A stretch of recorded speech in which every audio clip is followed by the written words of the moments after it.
stage, Chief Communications Officer of Gearbox Entertainment, Dan Hewitt.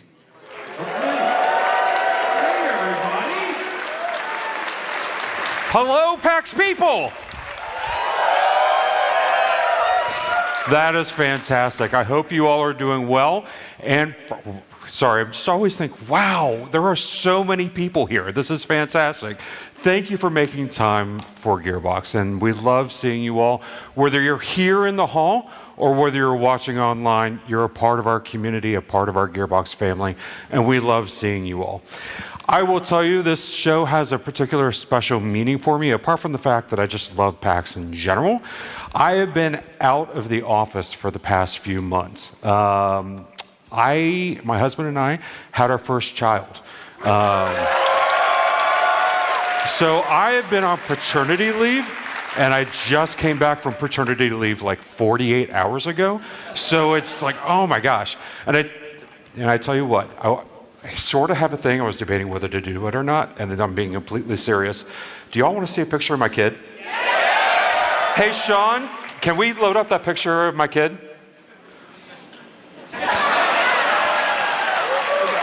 And if you think I'm kidding, that is absolutely her. She is a sweetheart, and she makes my world go round, and she's the best. And while I could keep showing you pictures of my little girl all day long, why don't we talk about some video games? How about that? We have got an incredible show for you all today. We've got some great people here from the Risk of Rain 2 team who are going to be talking about, that's right, who are going to be talking about what's going on with that incredible game that I love playing so much. But we also have a whole group of folks here from the Borderlands 4 team. How about that State of Play? Was that State of Play with Sony awesome? That was an amazing show. But we've got a great group of folks who are going to be doing deep dive conversation. We're also going to be doing a Q&A. We've taken questions from the community online as well as people in the audience. And we've got Randy here who's going to be doing a giveaway. So I'm excited about that. Stay with us for the giveaway. So why don't we get started? What do y'all think? All right. Coming out now are Roger and Bruno from our Risk of Rain 2 team. Roger and Bruno.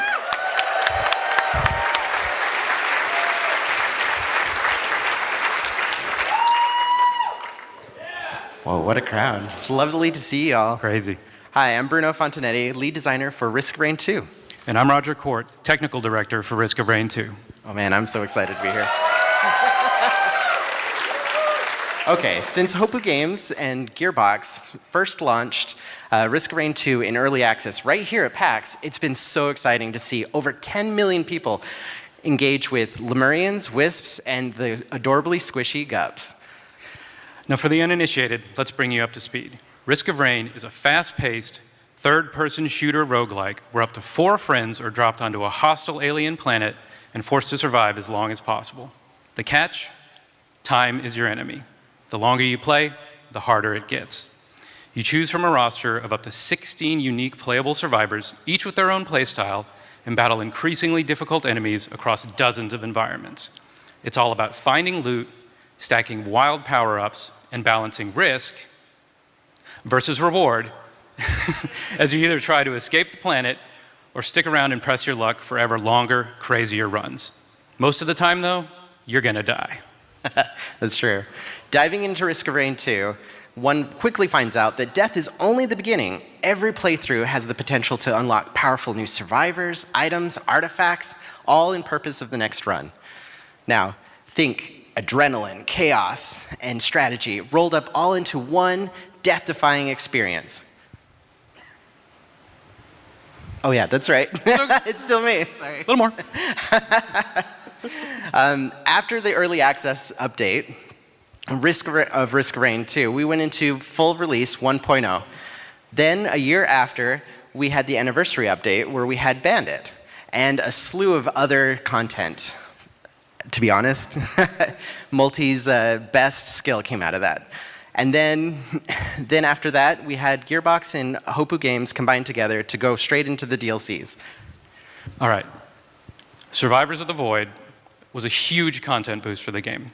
It added 2 playable survivors, Railgunner and Void Fiend, along with new stages, new enemies, a new final boss, and over 40 new items, including corrupted void variants that can totally flip the way your build plays.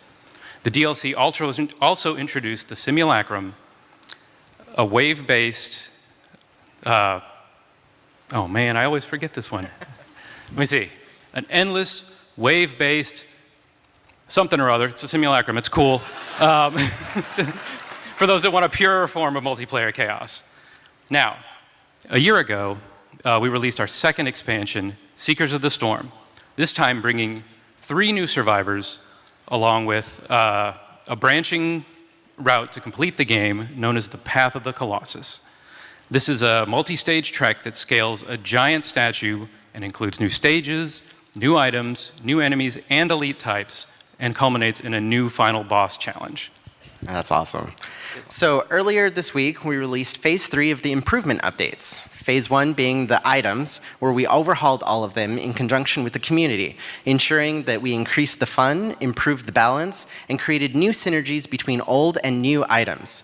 Then we moved on in March to Phase 2, which was the False Sun boss fight and its redesign, making sure that encounter had a glow-up, it was polished and compelling, all while keeping the challenge that Risk of Rain players love. And then finally, Phase 3, the Survivor update. Seeker, False Sun, and Chef.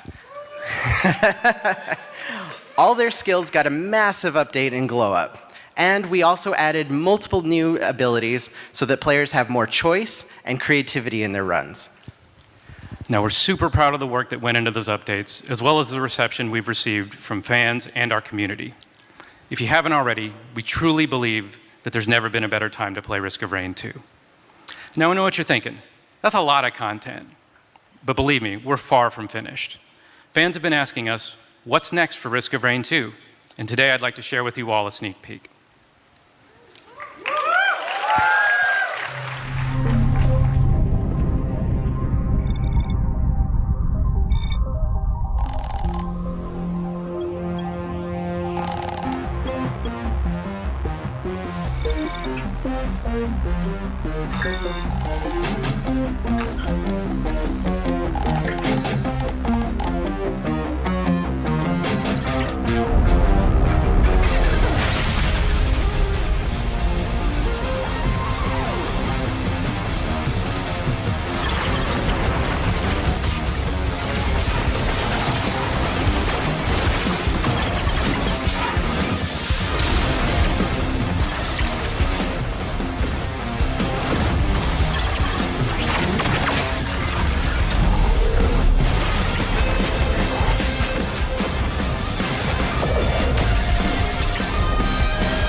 Wow.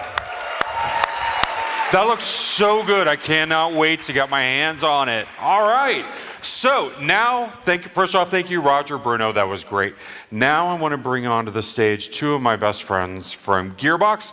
Please put your hands together for Randy Pitchford, founder of Gearbox Entertainment, and Andrew Reiner, our Global Chief Creative Officer. Hello, gents. Hello. Hi. Randy, how's your PAX going? Oh my God. You guys who's played Risk? Has anybody played Risk of Rain 2? Like, holy shit. The game, like for a humble, dude, this is like, they're $25, man. Just do it. It's freaking great. I'm addicted to this game, this humble little thing that and there's like 10 million people that have jumped on. If you haven't tried it yet, you owe it to yourself to check it out. It's freaking awesome. I freaking love it. And I'm here right now with you guys. We're here together. Amazing. And I get to talk about Borderlands 4. Reiner, how's your PAX? I'm having an absolute blast. I love this show. PAX is one of the best shows. I've been going to video game shows since 1995. Holy shit. And PAX is one of the best in embracing the community and bringing gamers together. It's so much fun to just sit and talk games with all of you and seeing all the cosplay. Look at this front row. I'll let you guys get to it. Have a great conversation. All right. Holy shit. Yeah. Are we doing We this? have most of the Vault Hunters here. This is great. Yeah, holy shit. Look at Bad that. guys oh my over God, here. You guys look amazing. This is trouble over here. I want some photos with you guys later. Is that cool? Awesome, awesome. Hell yeah, hell yeah. All right, should we get to let's it? do it. Yeah. All right, cool. So just a little table setting here. You know, we recently released the PlayStation State of Play Showcase. Deep dive, 20 minutes, giving you a primer of what the game is. Today we're going to go a little deeper into the game and kind of show you some of the things you've been asking questions about. I actually have community questions that I got online that we'll be asking as we go about this.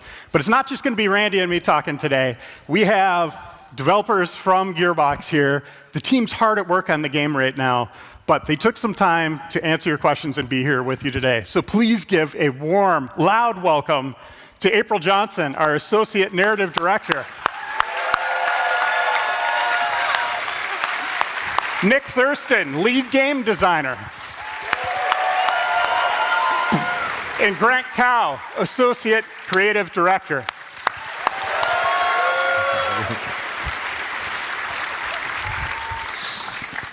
You guys ready?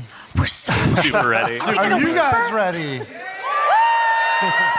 Dude, before, we moved the date up. Did you guys see that? Yes. When does that ever happen?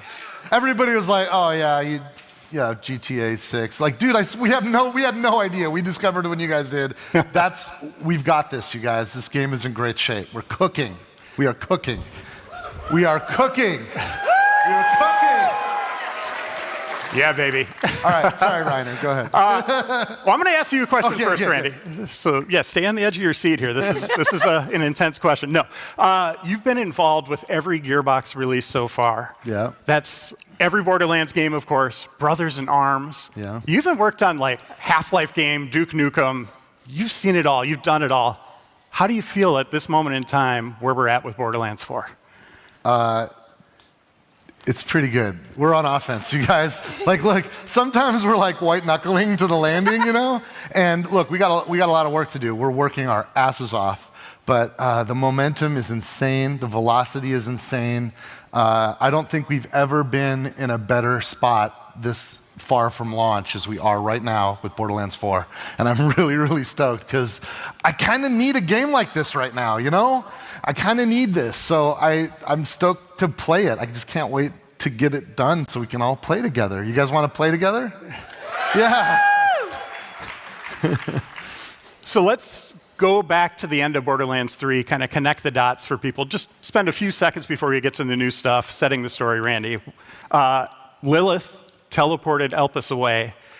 Why did she do that? What was the purpose of this? Yeah, so with the numbered sequels, we're on a continuum with a story, and at the end of Borderlands 3, everything that we knew was at stake. Pandora itself, the planet that everybody lived on, was a vault, and the moon of Elpis was the key. And if the key went into the vault, Lilith and all of her friends would die. So she effectively sacrificed herself to save everyone and bamfed Elpis away. But where did it go? Where did it go? And now we know. It went to this other place on the other side of the galaxy, a new place that we call Kairos. In April, this is a community question that I saw online. Where are the rest of the Crimson Raiders? So the rest of the Crimson Raiders, they just cannot give up on Lilith. There's always this hope for them. So they have split up trying to find her throughout the galaxy. So we haven't seen the end of them, but we're going to get to visit with some of them in Borderlands 4. And we know the Timekeeper is our big bad in Borderlands 4. Boy, howdy. And he rules Kairos with an iron fist, or a golden fist, but we don't know much about him, his motivations. Can you walk us through who the Timekeeper is? So the Timekeeper wants everything under control. He doesn't want anything to deviate from his vision of what Kairos needs to be. And to maintain that control, he does what, you going to do, which is planet-wide propaganda, outlawing vault hunting, doesn't want anything to do with vault hunters. And, I mean, if you're going to do it, you might as well have a massive unyielding army, which is our Order army. And then, you could get a cybernetic implant, put that in everybody's back, and, just control them into submission. So yeah, he holds Kairos very tightly, and he is clever and he is calculating. But when Elpis comes in and is basically like knocking on the door of the Veil of Kairos, very rudely, rudely, we might see the Timekeeper struggling to maintain that control. And you get a couple of Vault Hunters involved. The dude's had it locked down for like thousands of years. Thousands. And suddenly, some punk-ass Vault Hunters show up and wreck his shit. He's not cool with that. So what's happening on the surface now that Elpis is here? So now that Elpis is here, the people of Kairos didn't really have anything other than abject control in their lives. And so when Elpis comes in, I mean, these people see the stars, like the reality of the stars for the first time. And they start to go, what if there's more? And of course, there's always the first. So someone took the risk of ripping the bolt out of their spine and out of their neck and encouraged everyone to seek that same freedom. Now, the risk of that is you might have a little bit of a personality change, or you might just vomit and die. High risk, high reward, as we say in the biz. So we're going to see a lot of unique personalities and how ripping out these bolts has affected the community. And you're also going to see how the pressure of remaining under this control, where there's hope and where people are trying to find each other to escape this and make Kairos better for them. I mean, as good as you can get shit in the Borderlands. Let's dive into our Vault Hunters. We have 4 new ones in this game. And I'm going to ask this to both April and Nick here. So April, talk about who they are, and Nick, maybe give us some new tidbits on gameplay. Yeah. Let's start with Vex the Siren. She's not your typical Siren. She's not. Vex is a bit newer to her Siren powers, and she didn't always have a lot of the best situations growing up, and she knows that a lot of bad things happen, even if you're a good person. And with this sort of awakening of her Siren powers, she can finally do something about it. And where that sort of manifests for her is a little spooky and a little cool. And if you're going to, kick some bad guys in the teeth, you might as well do it with a bunch of Reapers and a big kitty cat. Yeah, I mean, like you already said, she's definitely the spookiest Siren we've ever had. She's the first Siren that can physically manifest physical beings into existence, right? Like you saw her phase cat Trouble. She can summon Reapers and Specters, which is her third action skill that we'll talk about in a little bit. And she's also the first Siren who focuses a lot on kinetic damage. She can actually switch between all the elements, but there's a heavy hook there for those of you who enjoy like lifesteal or draining the souls of your enemies. So that's pretty cool. In April, from the first day I saw our cat in the game, it was named Trouble. There wasn't a placeholder name. Nope. I wrote, I was like, that shouldn't change. That's amazing. Yeah. Where did that name come from? I don't know, Nick. Where did that name come from? So Graham, the creative director, kind of always told me that every good witch has a good cat by her side, a good cat familiar. And I have a good cat familiar at home, too. His name is Trouble, and I just kind of put it in the game. I'm like, I'm going to name him after my cat. So it just kind of stuck, and I'm pretty happy about it. Hey, Nick, let me ask you this. Real Trouble. Do you think we could get your other cat's name in a Borderlands game? My other cat's named Nisha. Okay, fair. So, already taken. All right, let's dive into Rafa. His backstory is really wild. Rafa, wow. So Rafa grew up in microgravity, and this had a permanent effect on his bones, his muscles, his organs. So he would struggle to live anywhere else, which sort of isolated him, and he has got a lust for life and wants to be out there and doing things. So along comes Tediore and gives him this exosuit. And because Tediore is going to Tediore, he could die at any moment. The suit could kill him. So ironically, the thing that gave him the ability to explore the universe and the world and like have this big life is also this thing that could kill him. But he just rolls with it. He lives every moment to the fullest, and he's playful and energetic and charming, and he's really kinetic as like a vault hunter.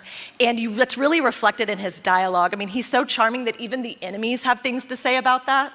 And I think that like fluidity of his movement, you can really see that in his skill trees and his action skills. Yeah, absolutely. I mean, like you said, if charisma could kill, he used that as a weapon, but unfortunately it doesn't do much. So instead he has energy blades, he's got laser guns, he's got shoulder-mounted cannons that some of our fans at home already spotted in the previous trailer. And yeah, he's easily our most agile Vault Hunter to date, and we're really excited for folks to equip some energy blades and get slicing. All right, and Harlow is also an interesting character into science, technology, but has a connection to a well-known Borderlands family. So, as some of you rowdy, wonderful fans noticed, Harlow is part of the Trant family. And you can imagine, if you heard that 40 to 50 times a day, you would also pick up a book on theoretical physics. And so Harlow is joyful and brilliant, and she's got 5 PhDs. And she has this force of will and this drive. And why not use all that brains and that creativity to just bend gravity to your will? Yeah, I mean, scientists love to learn new things, especially when that means imploding or exploding your enemies, new ways to do that, right? We've already seen her, destruct in this giant apparatus that fires like a disco ball of destruction. It's pretty cool. She can lift her enemies and slam them into the ground, and she even has quite a few gadgets that we haven't quite shown you guys yet, but they're pretty sweet. All right, and Amon, he is apparently a part of a Vault Hunter worshiping clan, or Vault Monster worshiping clan. Tell us about him. I will tell you that if you are going to worship Vault Monsters and decide to open a vault, that's not going to go well. And so unfortunately for Amon, he lost his entire family, he lost his spouse, he lost his friends, his community, and he sort of harnesses this deep grief to decide, well, you know what, a Vault Monster took something from me, so I'm gonna kill every last one of them. And he is a big, beefy daddy, but I will say there's also this really beautiful warrior poet side to him, and he wants to find community and connection, and he's just so single-mindedly focused on literally and figuratively forging his body into a weapon. Yeah, and I mean, other than forging his body, he also has what we call forge drones that live in his spine and the side of his arm. He is literally able to psychically control them and manifest them into all kinds of weapons. I mean, he's got a sword, he's got an axe, he's got a hammer, he's got a shield, he's got a spear, he's got a whip. This is a long list. He's got everything that you might expect from a sci-fi Viking, because that's pretty, it's pretty great.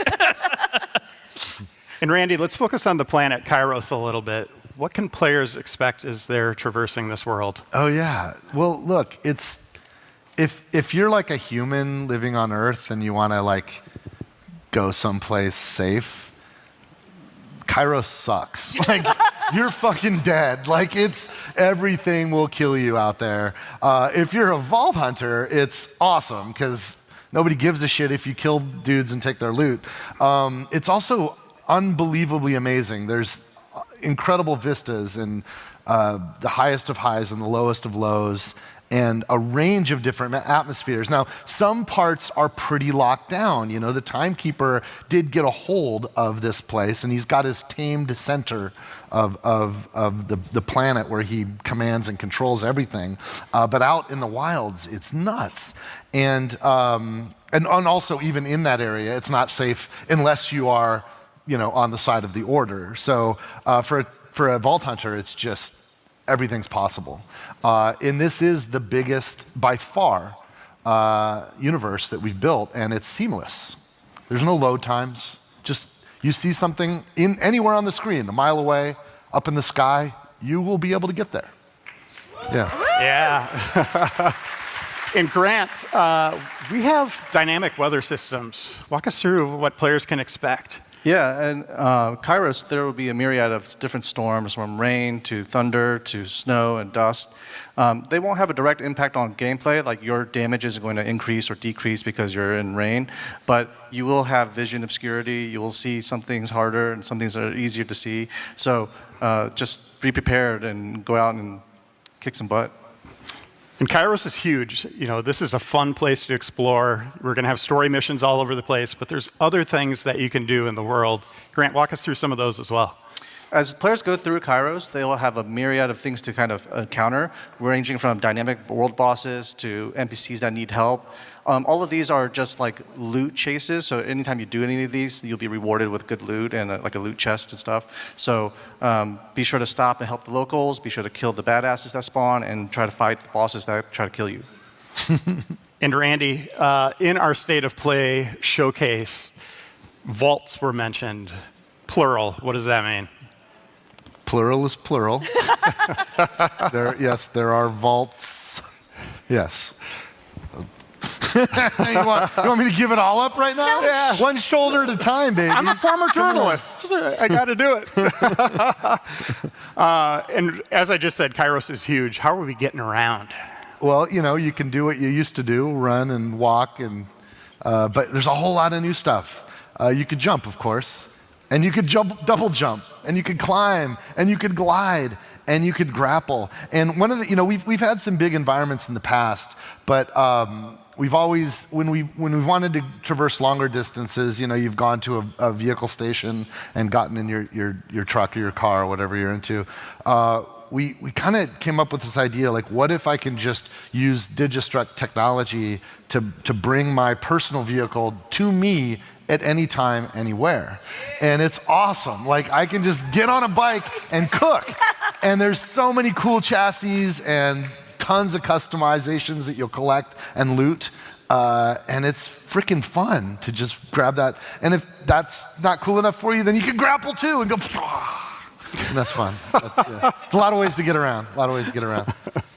And I've spent a lot of time reading feedback from the State of Play. And one thing people are honing in on is the compass. And there's also, you know, this legacy of a mini map. Why do you think the compass is the way to go here for Borderlands 4? And you're looking at me like you're going to throw the hard shit at me. I'm giving you the hard one. Yeah. All right. Well, look. Here's the deal. You guys haven't played the game yet. You know, obviously, when we did Borderlands 1, we didn't have a mini map, and we added it in Borderlands 2. And we noticed that there's some people online going like, wait, we haven't seen a mini map in what you've shown so far. What's going on there? I'll tell you the deal, and I'll just be straight with you. We made a big frickin' world, and a lot of the things you do can be local space, but a lot of the things you do or want to do are out there. And a local space map is not a good way to navigate when you're thinking about objectives and opportunities, several at the same time that might be miles away. And a compass really helps us do that. The other thing that the team really wanted to commit to, these guys are awesome, and they want to push the boundaries of design and environment. Instead of just a single flat plane, they embraced a lot of verticality. You're going to have more verticality in Borderlands 4 than you've ever seen before in a Borderlands game, by far.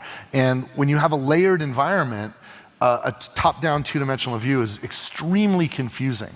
But with a compass, with arrows that tell you if things are up or down, or you have a much better sense of spatial awareness. And we want you to play the game and not play the map. So we made a commitment, and we put all of that investment into this compass system. And you still have the big map. It's one click away.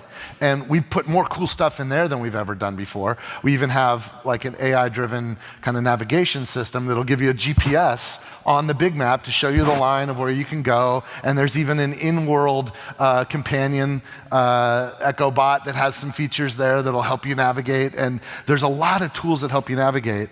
And you know, look, we're open to thinking about things in the future, but play the game first and understand the choices we've made. And I think you'll see and understand when you realize how big this world is and how playing the game in the world is better than playing the map. Yeah. You just mentioned Echo 4, our new little companion, adorable little robot. April and Grant, I'd like to dive deeper into this bot. Echo 4. So you can see what a charming little dude he is. He's a real chipper, helpful, very, very cute robot. And the animation team at Gearbox is extraordinary. And the work that they put into to make him emote and have this really sweet personality. And I'm going to lean forward and I'm going to look at you and you're going to look at me. I know you don't want to die and fight for your life. I understand that. But I need you to do it just once to see absolutely how sad Echo 4 gets when you die. So if you could just do it once for me, that's all I'm asking. But he not only just does a little robot tear when you cry, he's also actually a very helpful tool in the game, I guess. Yeah, Echo 4 also controls a lot of your HUD, including giving you options to upgrade your SDUs. They also provide your rewards. So those that didn't want to talk to Lilith for the 30th time, you can now have your rewards delivered straight to you from Echo 4. And you can customize them too, right? Yeah, you can have many customizations for Echo 4. So many, too many. Yeah. We can't tell you all of them, but there might be some hats involved. Yeah. And it's a and it's a companion navigation AI. So if you get lost, just your buddy will help you. Yeah. Grant and Nick, let's dive into our guns. What can we expect from our manufacturers this time around? Are there guns in this game? What? There's a few. Wait a minute. They're just a little bit. 2 hands this time, yeah. We have 5 returning favorite manufacturers, the Jacobs, Maliwan, Vladoff, Tedior, and Torg. Those are our 5 returning favorites. And then we have 3 brand new ones, the Ripper, Daedalus, and Order. Yeah, and we also have ones that are parts only, right? I mean, we got the Hyperion with the shields, COV, so you can make any gun into a heat gun, and then Atlas, so you can, shoot that sweet tracking dart and go blasting, right? Yes, there's nothing more satisfying than a homing Torg assault rifle. It's pretty good. Yeah. And let's pretty be good. honest, Hyperion guns are only useful for the shield. So Yeah. I want my shield. They on make my, good parts. I want Yeah. my shield on my Maliwan elemental gun. That's what I want. April, this is a community question. They're asking where Doll is. So Kairos has been locked off for like thousands and thousands and thousands of like Earth years, right? So nothing really gets in and out with ease. So they're sort of at the mercy of what ship crashed and what parts might be available. So Borderlands is a big, massive universe, so I promise you we probably haven't seen the last of Doll. But I will say, just enough Doll parts did fall. Echo 4 is Doll. So, hey, we gave you a little sweet Doll Echo buddy, so. Grant, how do the licensed parts work? This could also be a community question. I've seen a lot of people asking, like, what agency they have with that system. Yeah, so licensed parts are our way of describing behaviors from all the manufacturers that we love from Borderlands 3 and the ones that we've added in Borderlands 4. So because there are so many behaviors in the game now, we wanted to make sure that guns drop these behaviors in a kind of tiered fashion. There's no crafting in the game. Players can't modify or craft their guns to have specific licensed parts. They're just drops in the world, and the way they drop is on a tiered system. So from common all the way to legendary, there's different sets of behaviors you can get. Epics having the most behaviors, and legendaries having one less behavior, but having their own unique behavior. And can every gun have a TDR part that lets you throw it? Every gun can have a TDR part that could be thrown. And most guns have something called an underbarrel. This is not something new to the series, but we're leaning into it pretty heavily in this game. Yeah, Can you give us some examples? Yeah, one of the favorite things from Borderlands 3 was adding underbarrels to a lot of our manufacturers. This time around, we're taking it up a notch. Vladoff, again, has like the micro rockets, but that technology has now been licensed by other manufacturers too, so that you can have versions of micro rockets, such as the Jacobs having a micro rocket knife that is attached to the underbarrel of their gun, and they can fire it and it does an exploding shot. This can be coupled with other licensed part behaviors like a TDR thing, so when you throw a Jacobs gun with an underbarrel Vladoff, it'll have shooting micro rockets while flying in the air. That's just awesome. Yeah. Grant, let's go into enhancements. That's another thing. Like, you're going to be kind of want to round up, specific manufacturers. Enhancements, they come back in the form. They were called artifacts in BL3, and we're calling them enhancements in BL4. They're a way to modify the play style. So if you really favor a manufacturer like Jacobs, and you want to have that crit behavior that kind of ricochets the bullet. You can have that on another gun that has a Jacobs license part with the Jacobs enhancement, so that now a Torg with a Jacobs license part can now ricochet their sticky gyrojets on other targets. And our eagle-eyed community saw something that looks like set bonuses. There's airstrike there. What is that? Yeah, so for the first time ever, we're adding firmware, which is our end-game system, and it's one of our end-game systems to help boost the power of the gear. And as you can see in this screenshot, there's 3 parts to it, and if you can get all 3 parts, you get a big damage or utility increase. That sounds like gears, like sets to me. That sounds, yeah. Might be. Might be. Might be. Previously, heavy weapons took up a gear slot, but this has been changed in BL4. How much variety will players find in this new system? Ordnance is our new revamped slot for grenades and heavy weapons. We no longer want players to kind of hold on to rocket ammo and wait till like one encounter and just pull out their big rocket launcher. Now players can use their heavy weapon, which is on the cooldown, and we can balance that accordingly so that big moments where they want to pull out a big laser beam or a rocket launcher or a chain gun, they can use it and mow down enemies and don't feel like they have to hoard that ammo or have to go find that ammo to go be able to use it. And in addition, we wanted to make sure that grenades kept their massive impact that they had in previous Borderlands games, but without being able to spam them constantly, so that we had to balance them down to be really low damage or something like that. So now you can literally throw nuclear bombs with different behaviors, because again, they can have licensed parts too. So you can have like an artillery grenade that summons like a giant nuclear bomb. So Also on cooldowns. Also on cooldowns. Yeah, so that's a big shift. Yes.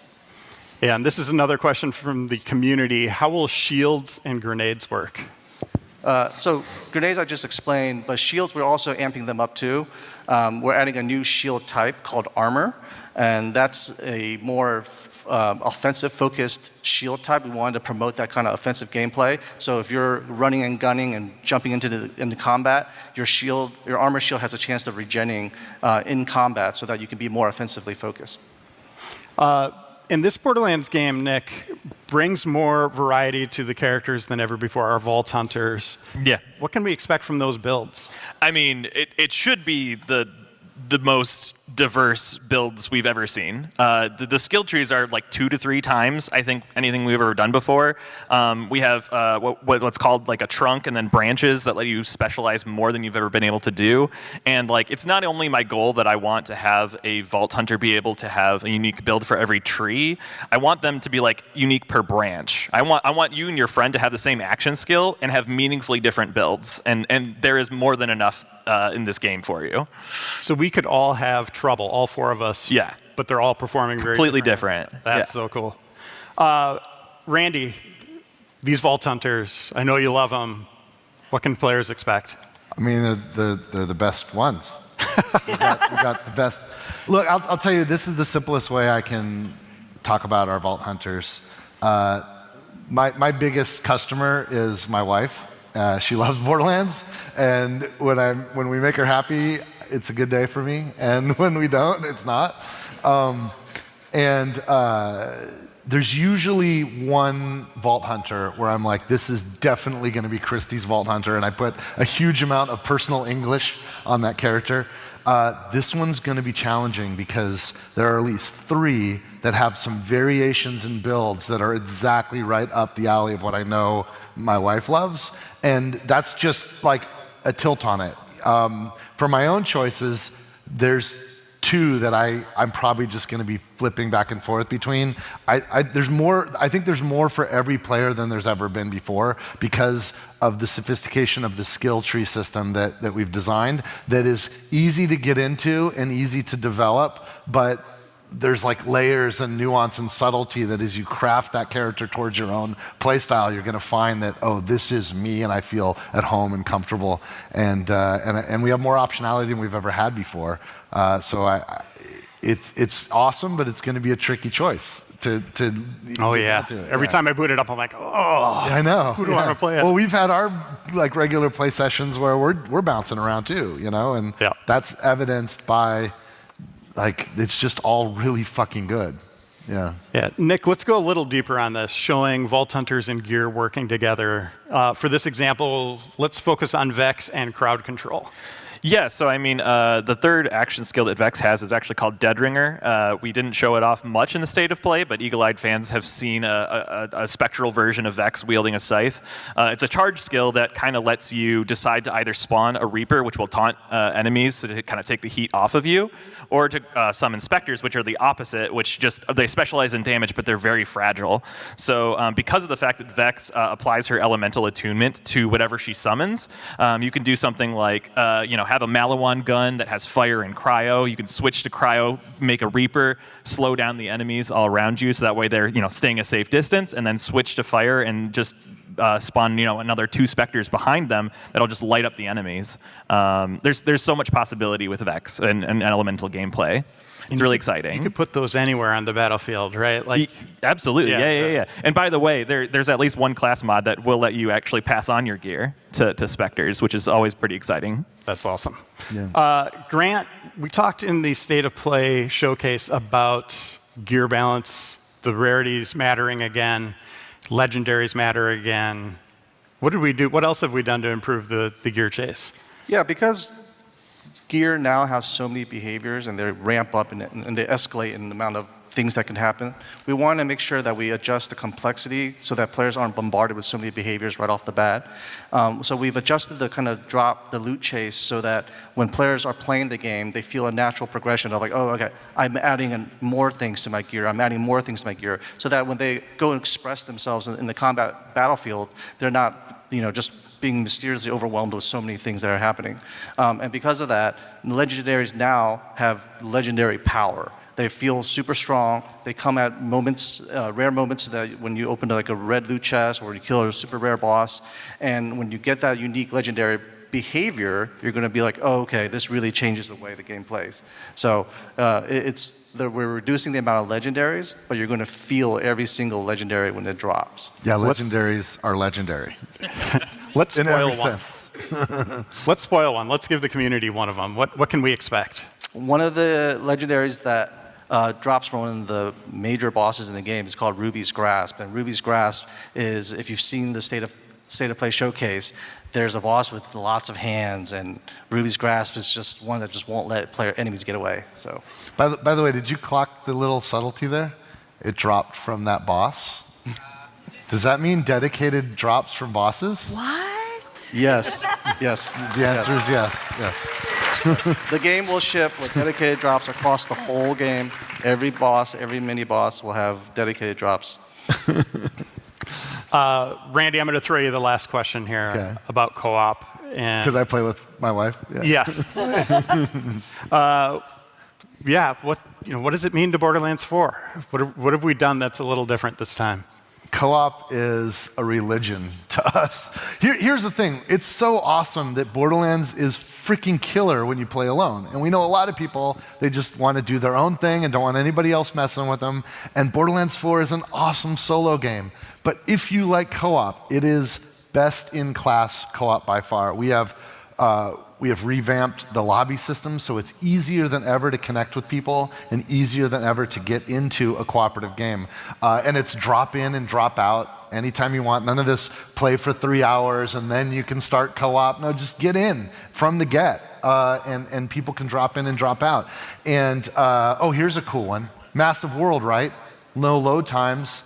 There's no like dog legs or anything like binding people together. What happens if like I go running off 1,000,000 miles in one direction, my buddy goes off running? You can do that. You can do that. We don't care. Have at it. Have fun. Oh, but I want to get together again. Instant team fast travel. I can fast travel to any of my friends instantaneously, no matter where they are. It's cool. It's freaking cool. And no load times there either. It's just get into it. And look, here's the thing for me, I'm in the game. We're all working our asses off, and the game's gonna launch, and we're gonna be like working on patches and future downloadable content, and my wife's gonna be playing, and she's gonna be like level 20 by the time I even okay, can I play with you?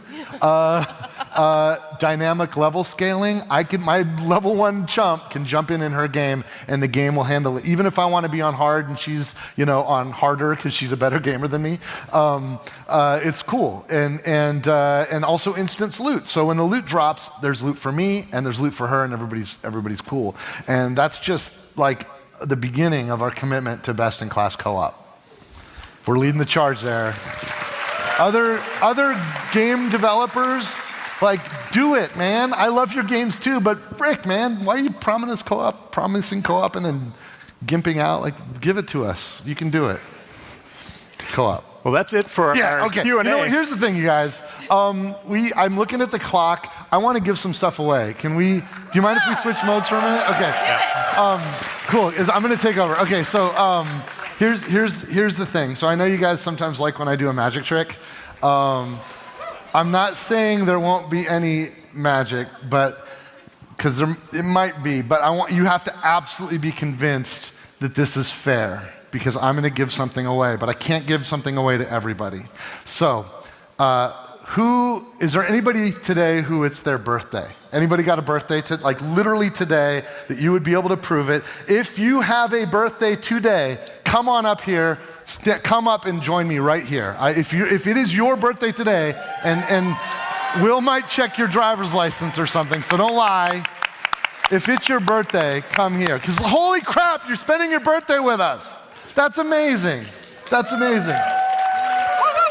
So let's get some birthday. There's some lines here on the floor right here. See these lines on the floor? Stand there. Face me though. Stand on the line. On the line, yeah, and face me. How many birthdays do we have? 1, 2, 3, 4, 5. That's about right for a crowd this size. That's what we expect. Thank you guys. Congratulations for having a birthday today, because one of you is going to get something cool. We don't know which one yet. We got to figure it out. Okay, so starting at the end, Will there's got a microphone. What's your name? My name is Andres. This is Andres, everybody.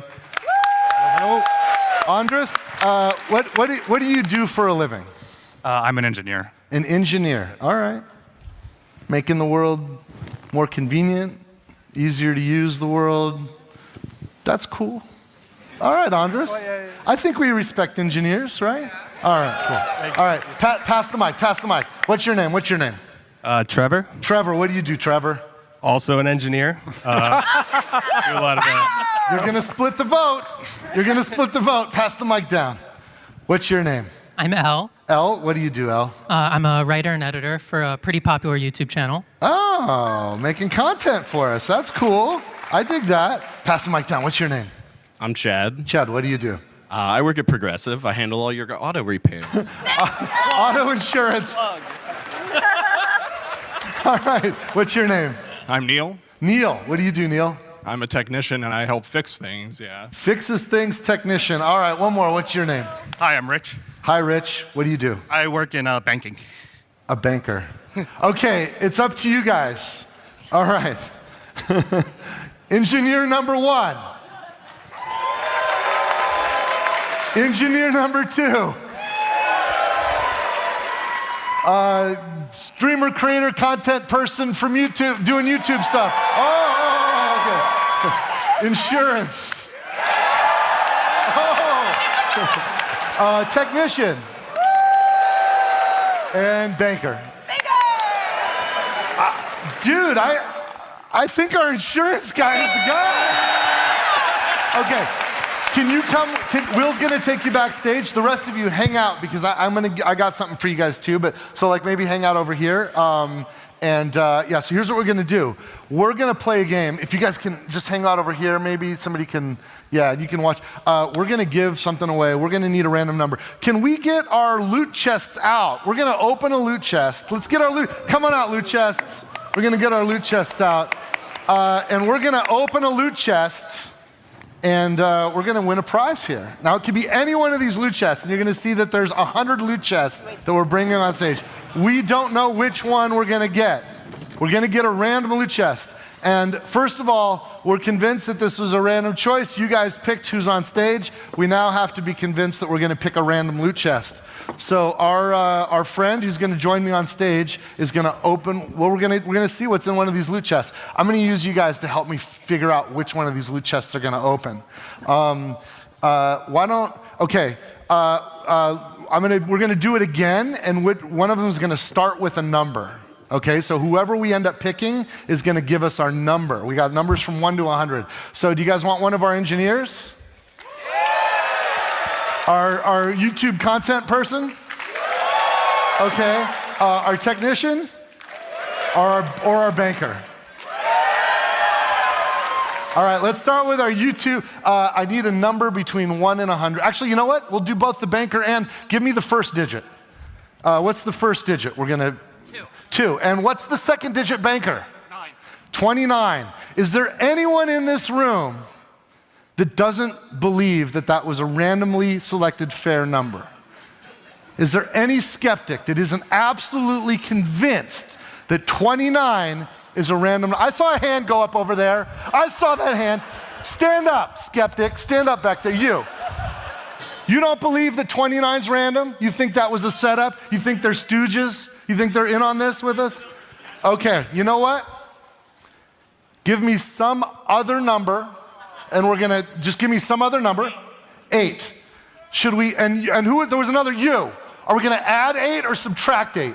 I think you gotta put a 1 in front of that 8. Okay, 1 in front of the 8, now it's 18. And the other person, are we gonna add 18 or subtract 18? Subtract 18. What was the number we had over here? 29, and we're going to subtract 18. That leaves us with 11. It's a really low number, but we got it up where it's right over here. Does anyone believe that number is not random? That number is freaking random. How random is that? Okay, we're going to go with 11. Where's our friend? Where's our friend? Who's our contestant? Bring him up. Bring him up. Bring him up. Bring him up. Yeah, don't run. Don't run. Hi, you did it. You're about to win something. There is loot in every one of these chests. The audience has chosen for you. We're opening chest number 11. 11, okay? Before we change it, before we do it, are you confident that that's a random number, or would you like it to be made different somehow? No, it sounded random from back there. Okay, because it sounded random. We're all convinced, right? We're gonna go to number 11. Okay, are you ready? Let's see what you get. You guys are keeping this honest? We're gonna see what number 11 is. Let me see here. This is really cool. This is a Stay Cool custom shirt that has been customized by the artists of the Borderlands 4 team. It has been this is really cool. A custom shirt. Do we have it? Can we get it from backstage? We're gonna give him his gift. This is one of one. This is a really cool, look at, Stay Cool. Here, hold that up, show everybody. And all the art on there was drawn on, yes, that's awesome. Now I know what you're wondering. You're wondering what could I have won? What would all the other prizes be? Do you guys want to see what the other ones could have been? Go ahead, let's turn them all around. Let's turn them around. What could you have won?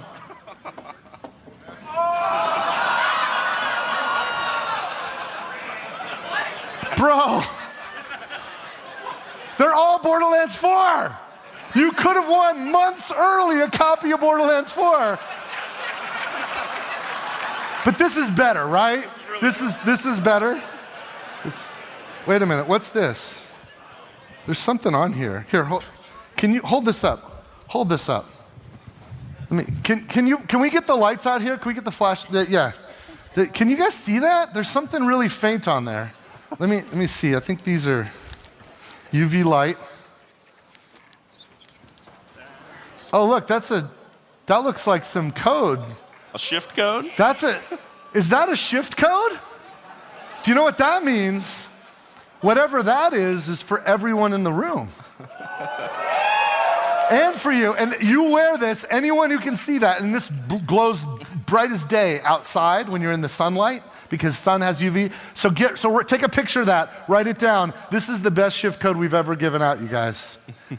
So everybody grab it. This is like 75 golden keys in every single game. This is, I think there's like 25, is it right? I think some more.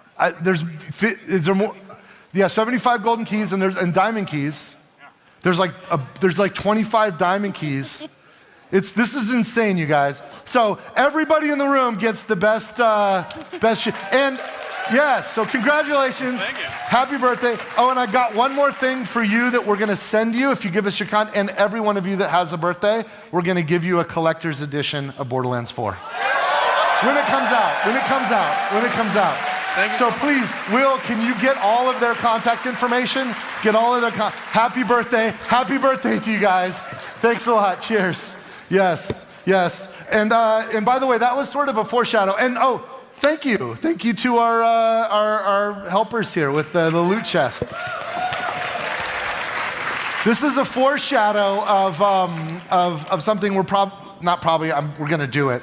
We're gonna have a shirt or a hoodie or something that anyone can buy that'll show up on our store, and then it'll have a shift code on it, so that everyone can kind of be like when I'm sharing the shift codes with people. You're walking down the street, somebody goes, "I know what that is," and they'll get the loot that you're gonna give them from your shirt. So that'll be out later.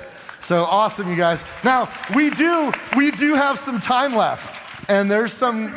We did it. And there were some questions from the world. So we're gonna do the hard questions now. Noel. Where are the questions Waiting for those to come. Noel? They're coming. Here they come. Coming. Hey, there we are. Questions. And Noel. All right. Did any of you guys, there were some people pulling questions from the line out there. Some of you guys, okay. Hopefully we could get to them. Let's fly through these. Okay, we'll fly, speed round. Grant, are Invincibles coming back? Yes, to be announced in a later date. Ooh. Randy, we want to know more about the end game. Yes.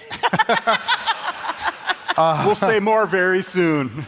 Listen, we're going to talk more about Endgame soon, but and in fact, some of us are going on a press tour, and we're going to be showing some of that stuff. And we have an event coming up in June that we're affectionately calling our BFF event, and we're going to be kind of getting into some of that too. So, and we'll broadcast it, but there's also going to be people live, and some of your favorite streamers will be streaming from the event, so that'll be good. And that's coming up in June. Grant, do overworld enemies respawn without save quitting? Yes, overworld enemies do respawn, just like in previous games. It's on a timer. There will be a machine to respawn bosses and mini-bosses, though, based off of how fast the player kills them. Yeah, there's like a literal machine you could use to just make the boss reset so that you can grind them again if you want to get that dedicated loot drop. Nick, will Badass Guardian rank make a return? Yeah, there is an endgame specialization system that it's going to be very similar to the Badass system in the past games, but it's actually going to have meaningful choices. It won't just be like put points into this, that, and the other thing to get like a flat bonus. There will actually be behaviors, and you will have to make some hard choices. But we'll talk about that a little bit more later. Turns out we're talking about a lot of endgame. Randy, I got a tough one for you here. Oh, you got a spicy one for me? I don't know the answer. I don't know. Why is it always me that has to do the spicy ones? All right. What will the game's price be? That's an interesting one. I don't know this. Really now? I'll tell you the truth. I don't know.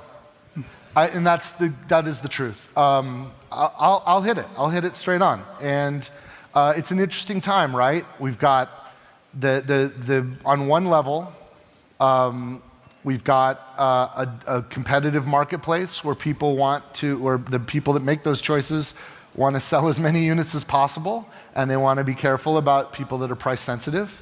So there's some folks that don't want to see prices go up, even the ones deciding what the prices are. There's other folks accepting the reality that game budgets are increasing, and there's tariffs for the retail packaging, and it's getting gnarly out there, you guys. Borderlands 4 has more than twice the development budget than Borderlands 3. More than twice. The truth is, I don't know what the price is going to be. I do know that we will be opening pre-orders soon, TM, and that will be when the price is set. I think that Borderlands 4, here's the philosophy we have. Whatever the price is, we're entertainers. Yes, we want to get more resources so we can make bigger and better games. There's a reason why Borderlands 4 is so awesome. It's because you guys showed up and supported Borderlands 3. And we had the budget, so we could more than double the budget and feel confident in that. And that's awesome. When the revenue comes in, we could spend it to make bigger games and better games. As artists, we want everybody to have it. You know, we want to make it as easy as possible for everybody to enjoy what we're creating. So it's a weird thing, but the fundamental philosophy is we want people to buy it so we have the resources to make more, but we want everyone who buys and plays a Gearbox game to feel certain that they got the better end of the bargain. Whatever the price is, that they got the best value. And that's the philosophy that we live by. And so we're going to have a price set soon, and it might be the new price that like Nintendo and Microsoft have led with. It might be that we stay back. It's going to be the people at the publishing house that decide that. And if it is cheaper, then maybe we'll sell you that mini map that you guys want, but we'll develop later. How bad do you want that? $10? I don't know. I'm just kidding. Or am I? I'm just kidding. Or am I? I'm just kidding. Or am I? I don't know. We'll know soon. Yeah. I think it's going to be fine, whatever it ends up being. I think it's going to be amazing, whatever it is. Borderlands is fucking amazing, and it's worth it. It's worth it. Yeah. We haven't got kicked off stage yet. I'm just going to keep going until they stop. We can go until you guys leave or they kick us out. There's nobody on after us, so, Yeah. April, what is Ordinite used for? Ordinite. Yeah, what is Ordinite? Ordinite is sort of like the sister element to Iridium. And so it has an opposite effect. Ordinite is used for a lot of different things in the game that we don't want to quite talk about yet, but I will tell you this, it is not a currency. So it is not a currency, I promise. Yeah. But it will explode shit. One of the goals when we were in the room, and I think I'm the one that actually named it, because I'm like, how cute is that? The Ordinite. The idea is that the Borderlands universe is much bigger than anyone thought. It's bigger than just the Iridians, and Ordinite is a part of that new larger puzzle that you didn't even know you were looking at. And we're excited to start peeling back those layers for everyone. Yeah. Nick, what will split screen look like, and how does it work? Yeah, I mean, it's split screen. It's, Is it hot dog or hamburger? What did you say, hot dog, hamburger? Hot dog or hamburger style? It's the, wait, that's the scientific That's horizontal for the uninitiated. It's horizontal. But couch co-op out of the gate, or remote co-op, or couch plus remote. Like however you want to do it. Who does that anymore? We do that, MFers. We do that. And Grant, what will the rarity levels be? Ooh, rarity levels will go from common to legendary.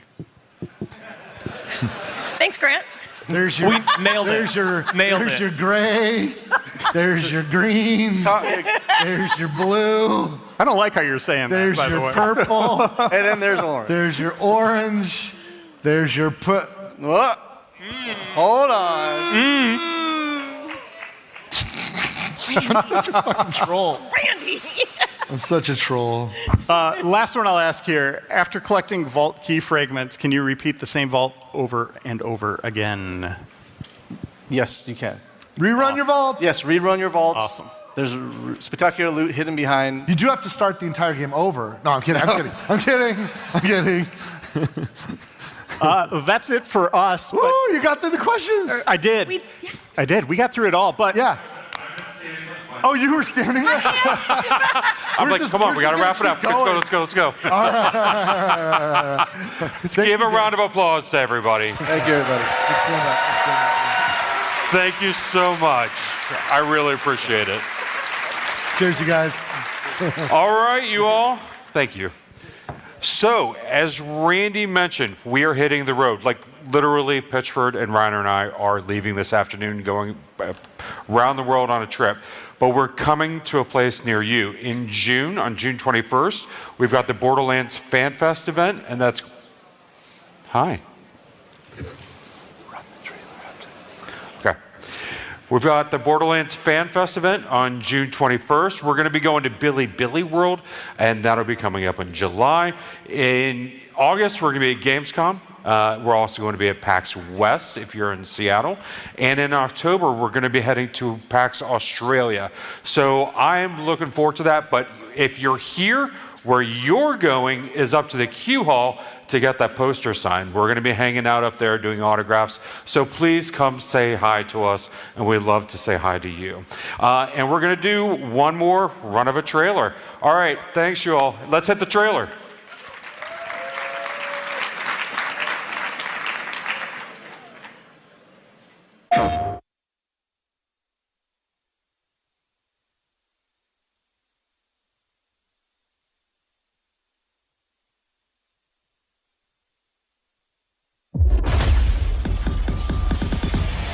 What use is a vault hunter? What use is a killer? Of brutes. A rule-breaking, loot-taking, running and gunning natural disaster. You are, in a word, mayhem. I take that personally.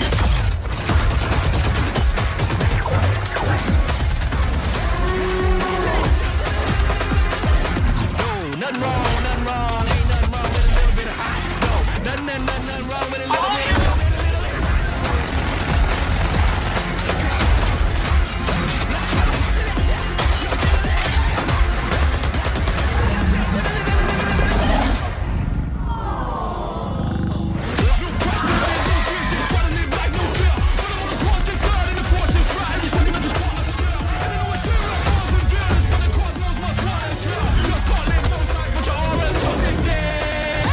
Be advised, a citywide curfew has been enacted. Violators will be shot on sight.